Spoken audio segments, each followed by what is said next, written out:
Why do you keep chasing people who act like you don't exist? Imagine this. You text them, no reply. You pour your heart out, and all you get back is silence, or worse, a dry one-word response. You try harder. You show up, give more, stay loyal, stay patient. And still, nothing changes. You go to bed wondering what's wrong with you. Why aren't you enough? Why do they make you feel like a burden just for having feelings? Deep down, you know the truth. If they really cared, you wouldn't have to convince them to care.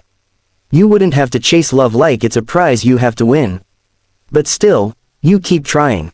You hold on to crumbs, calling it connection. You make excuses for them, even when they're clearly showing you. They don't see you. They don't value you. They're emotionally starving you. But here's the painful part no one wants to say out loud. You're the one choosing to stay. And it's not because you're weak. It's because somewhere along the way, someone taught you that love is something you earn. That you have to work for affection. That silence means, try harder, not, walk away. So now, your nervous system mistakes anxiety for love. Now, your mind calls emotional distance, mystery. Now, the people who treat you like an option are the ones you chase the most. Why? Why are you addicted to proving your worth to people who couldn't care less? Why do we chase people who drain us? Why do we give our best to people who give us their bare minimum? And maybe the scariest question of all, if they finally gave you the love you're begging for, would you even know how to receive it? See, no one teaches us how to stop chasing love that hurts. No one shows us how to break free from the cycle of begging, waiting, hoping. We confuse effort with love, struggle with passion, and we end up calling pain normal.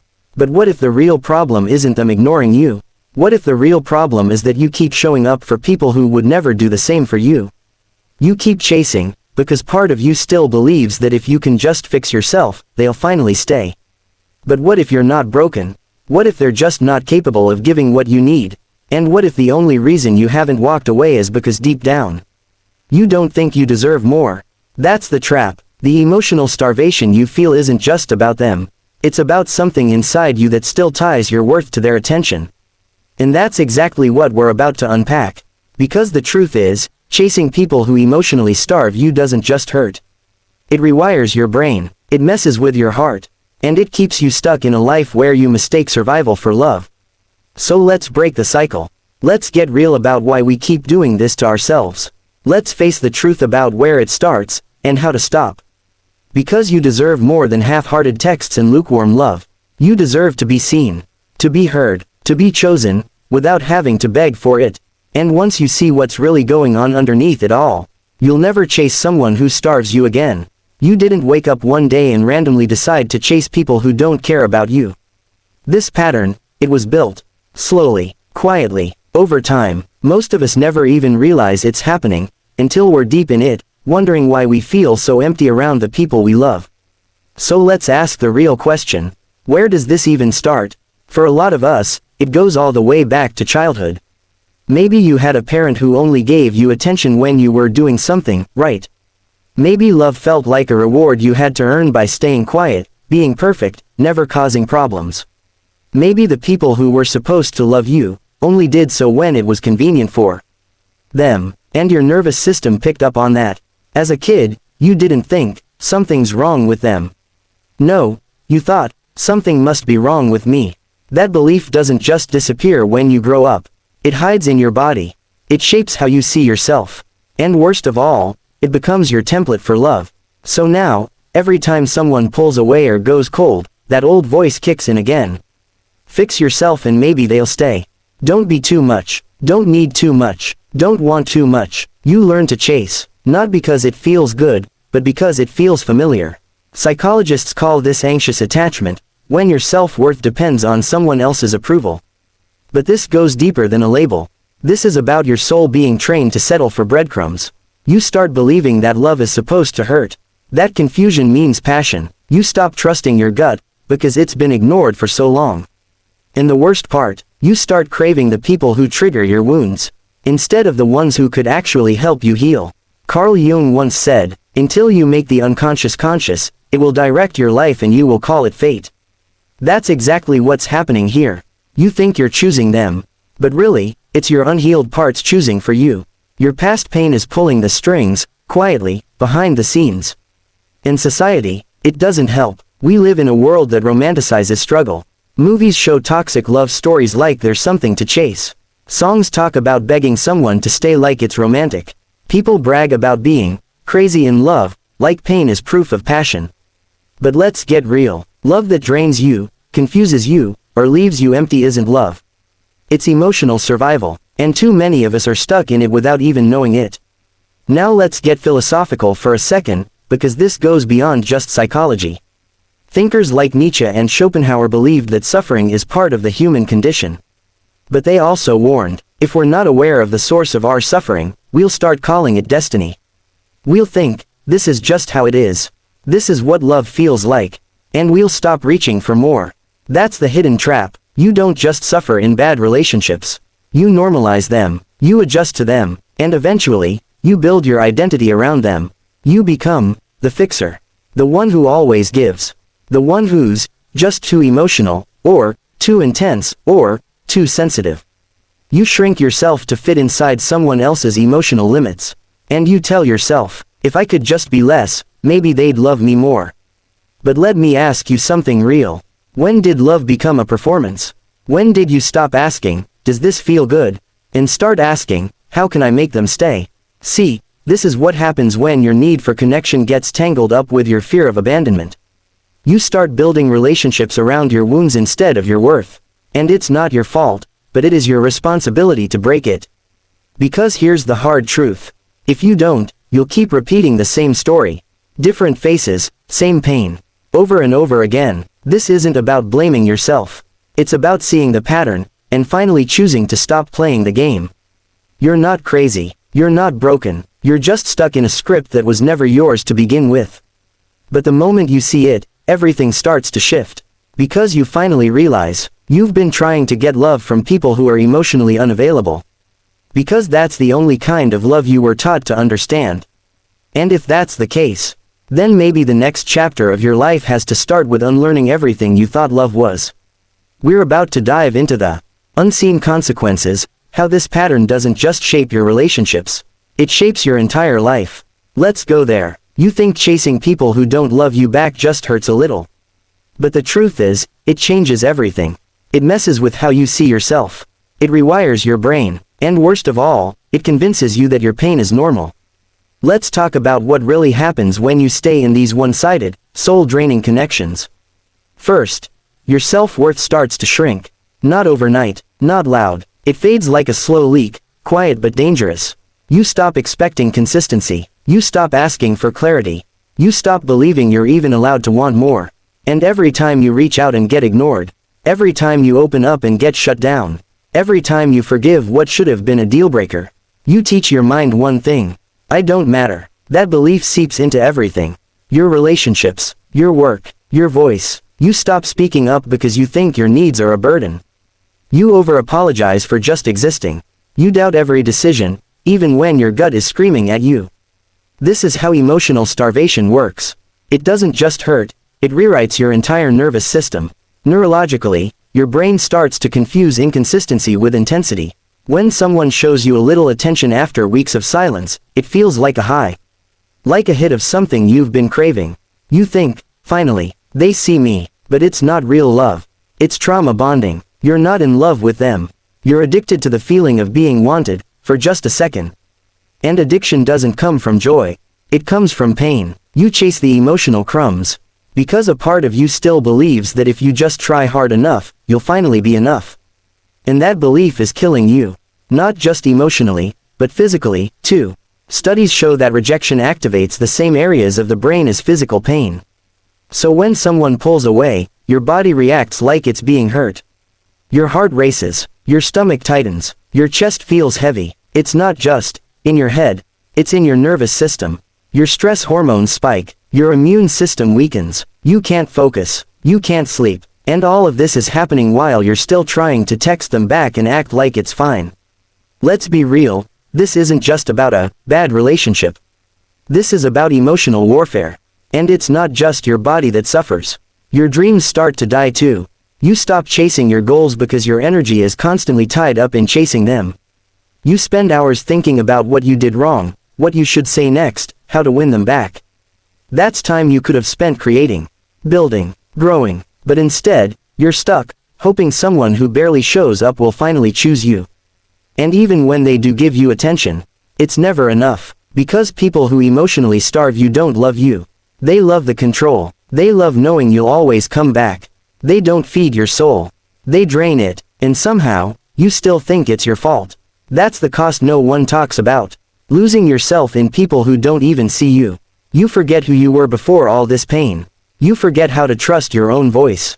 You forget that you were never meant to beg for love in the first place. And if you're not careful, this becomes your identity. You become the one who tries harder. The one who forgives too fast. The one who never walks away. And then you wonder why no one ever stays. But here's the truth no one tells you. When you constantly chase people who don't choose you, you start to think you're not worth choosing. You attract people who reflect the way you see yourself. So if you see yourself as not enough, you'll keep finding people who confirm it. And this doesn't just happen in romantic relationships. It shows up in your friendships, at work, in your family, anywhere you keep overgiving and getting nothing back. You become so used to the feeling of emptiness that peace starts to feel boring. You walk away from healthy people because they're not exciting enough.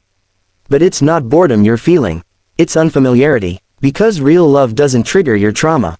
It heals it, and that healing, it starts with you, not them, not the next person you meet, not the apology you've been waiting for. It starts when you say, I'm done begging to be loved. It starts when you stop confusing pain with passion. It starts when you stop blaming yourself for someone else's lack of capacity. And it starts when you finally admit, I deserve more than this. So what comes next? What does it actually look like to stop chasing people who emotionally starve you? That's what we're going to explore in the next section. This is the part they never taught you, the rebellion. The breakaway. The moment you stop surviving and start choosing yourself. Let's go there. So now you know. You've been starving, and calling it love. You've been shrinking yourself to be chosen by people who were never even looking for something real. But here's the good news. You don't have to stay in that cycle. You can break the pattern. You can rebel against everything you were taught about what love is supposed to look like. You can stop chasing, and start choosing. And it starts with one brutal truth. You were never the problem. You were just playing a rigged game. Think about it. From the time we were kids, we were taught to earn love. Be nice. Be quiet. Be good. Don't ask for too much. Don't be too emotional. We were trained to believe that love is a reward for how well we behave. But real love isn't a prize. It's not something you have to win. It's not based on performance. And when you finally see that, that's the beginning of your freedom. Because freedom starts with recognizing your own conditioning. You've been chasing people who emotionally starve you because some part of you still believes love has to hurt. Still believes love has to be proved. But guess what? You don't need to chase anymore. You need to reclaim. Reclaim your power. Reclaim your time. Reclaim your standards. And that starts with boundaries. Not the fake kind where you say, I'm done, and go back after 3 days of silence. Not the passive kind where you hope someone changes without ever asking for it. I'm talking about real boundaries. The kind that cost you something. The kind where you stop answering messages that make your stomach drop. The kind where you leave before you're emotionally empty. The kind where you choose peace over potential. And yeah, it'll feel like hell at first. You'll want to go back. You'll doubt yourself. You'll miss them, even though they never gave you what you needed. But that pain, that's withdrawal. You're detoxing from a life of emotional crumbs. And it's supposed to hurt. Because it's healing. This is where the rebellion begins. When you stop making excuses for people who keep choosing not to love you. And no, that doesn't mean you hate them. It doesn't mean you hold grudges. It means you love yourself enough to walk away from what's killing your spirit. It means you stop calling people complicated when they're really just unavailable. You stop blaming their trauma for the way they treat you. You stop waiting for someone's potential to finally show up and love you right. Because love without respect isn't love. And love without action is just manipulation. Here's the truth. You teach people how to treat you. And every time you stay silent when you're hurt, every time you let something slide just to keep them around, you're teaching them that your pain is negotiable. But you're not a second choice. You're not a backup plan. You're not someone who should ever have to beg for the bare minimum. So what do you do instead? You flip the script. You stop asking, why don't they want me? And start asking, why am I trying to convince someone to see my worth? Because your worth was never up for debate. You stop chasing closure from people who gave you chaos. You stop looking for healing in the same hands that hurt you. And you realize, sometimes, the most loving thing you can do is walk away. Walk away from confusion, from inconsistency, from anything that makes you feel like you're hard to love. And here's the plot twist no one expects. When you stop chasing the wrong people, you finally make space for the right ones. The kind who text back. The kind who show up. The kind who see you, without needing to be reminded of your value. But you can't find them if you're still caught in emotional survival mode. Still begging for crumbs when you were made for more. That, more, doesn't come from others. It comes from you. From the moment you decide that your peace matters more than their attention. That your joy matters more than their approval. You break free by becoming the version of yourself that you were always afraid to be. The one who says no without guilt. The one who stops explaining their worth. The one who walks away, even when it's hard. This version of you doesn't chase. They attract, because people who truly see you will never make you beg. They will meet you at your level. Or fall away, and either way, you win. This is the rebellion, not loud, not angry, just strong. The quiet kind of strong that says, I'm done feeding people who only take. So take a breath, feel your power coming back. You're not broken, you're not crazy, you're not too much, you're just finally ready to stop starving. And what comes next? That final truth, the one that will flip everything you thought you knew. About love, about pain, about yourself. Let's go there. You've faced the pain, you've questioned everything, you've seen what happens when you give your heart to people who never knew how to hold it. And now, it's time for the truth. The real truth. Here it is, the love you've been chasing. It was never theirs to give. Let that sink in. You were never waiting on them. You were waiting, on you. You thought they held the key. You thought if they just loved you back, it would all make sense. But here's the twist. You weren't chasing love. You were chasing your own reflection. You wanted them to choose you, so you could finally choose yourself. You wanted them to see your worth, so you could believe in it too. But you can't borrow love. You can't beg someone to fill a space inside you they don't even understand. And you definitely can't heal by chasing people who keep reopening the same wound. The truth is, you weren't chasing them, you were chasing the part of you that never felt held. The child who thought love had to be earned. The version of you that kept shrinking to feel safe. But guess what? You don't need them anymore. You don't need their validation. You don't need their attention. You don't need their broken love. You need you. You need to come home to the part of you that's still waiting. The part that's tired of pretending. Tired of proving. Tired of being hungry for crumbs when you were made for the whole feast. So let me say it straight. You were never too much. You were just asking the wrong people to hold you. And once you realize that, everything changes. You stop chasing. You stop begging. You stop explaining yourself to people who never plan to understand. You start rising. You choose yourself, even when it's hard. You become the love you've been searching for. And when that shift happens, you stop attracting emotional starvation. Because your energy changes, you no longer send signals that say, please love me so I can love myself. You already do. And that's powerful. That's freedom. That's the moment you become dangerous to everything that tried to keep you small. So if no one has told you this lately, you're not broken. You're not too sensitive. You're not asking for too much. You're just finally waking up. And the version of you on the other side of this. They're not chasing. They're not starving. They're not apologizing for having a big heart. They're choosing. They're healing. They're home. So when someone asks why you stopped chasing people who couldn't love you right, look them dead in the eye and say, because I finally remembered who I am. If this hit your soul, don't scroll away like it's just another video. Sit with it, rewatch it, share it with someone who needs it. Because healing isn't selfish, it's contagious. And sometimes, all it takes is one moment of truth to finally set yourself free.